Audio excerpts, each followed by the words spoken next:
closer again. Make yourself comfortable, and before we slip into tonight's story, if these soft little journeys help you unwind, you can leave a like and subscribe so this quiet place will keep finding you. Now, I want to take you to an orchard, but not a bright one, not one full of daytime voices, an evening orchard, old and quiet, where little lamps hang from branches and never seem to go out. It lies just beyond a stone chapel and a narrow lane lined with rosemary, on the edge of a village where the wind smells of apples even after summer has gone. People say the orchard looks ordinary in daylight, but after sunset, when the first star appears and the hills turn blue, tiny lamps awaken among the trees, warm gold lights swaying gently over the grass, and the whole place begins to feel less like a field and more like a promise. You arrive there on a cool evening with tired steps and a mind still full of the small bright fragments of the day. Ahead of you, the gate stands open, and beyond it, rows of apple trees stretch into the deepening dusk. From every third branch hangs a glass lamp, small, round, glowing softly. The orchard path is lined with thyme and damp earth, and somewhere within the trees you hear the faint clink of a teacup. You follow the path until you come to a wooden table set beneath an old tree.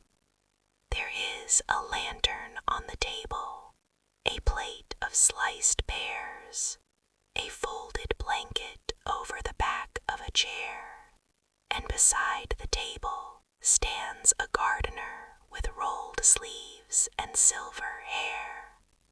He looks up from trimming a branch and smiles as though he has been waiting all evening for you to appear from among the trees. You found the lamps, he says. Good. Some nights people need light that knows how to stay gentle.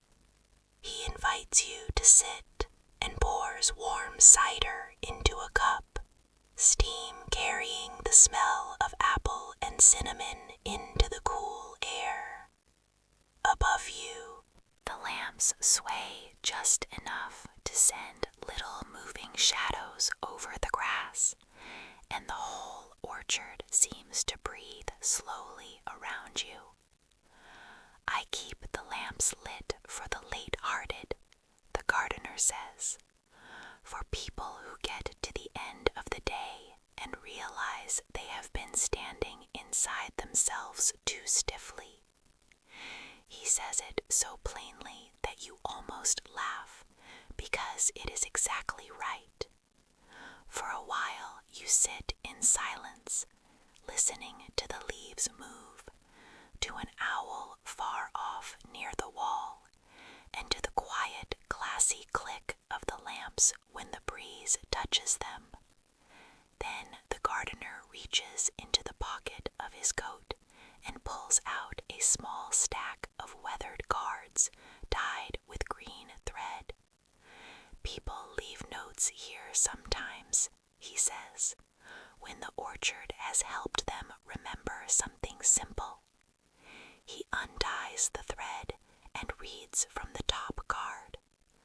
I came to the orchard because I had forgotten what evening was for. I thought it was only the space between work and tomorrow, but the lamps said otherwise. The gardener gave me warm cider and let the dark be beautiful instead of empty. By the time I left, I knew the night had not arrived to pressure me. It had arrived to receive me. Those words seem to glow in the air like the lamps overhead.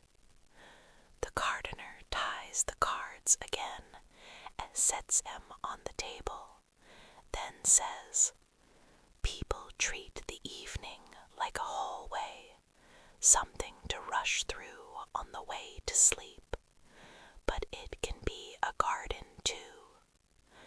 That thought settles into you, and as the orchard darkens gently, more lamps seem to appear between the branches, not brighter, only deeper, warmer, as if the whole place is tugging itself around you.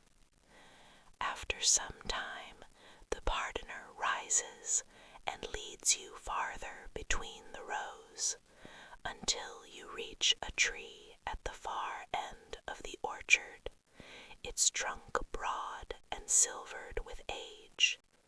From one low branch hangs a single lamp larger than the others. Under it is a little bench. This is where people sit when they need the day to end softly.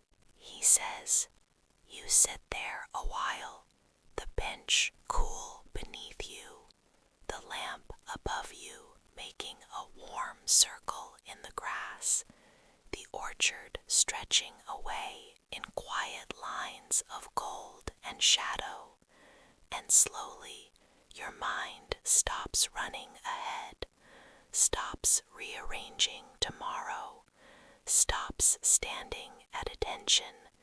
It simply sits beside you in the lamp glow, quiet at last.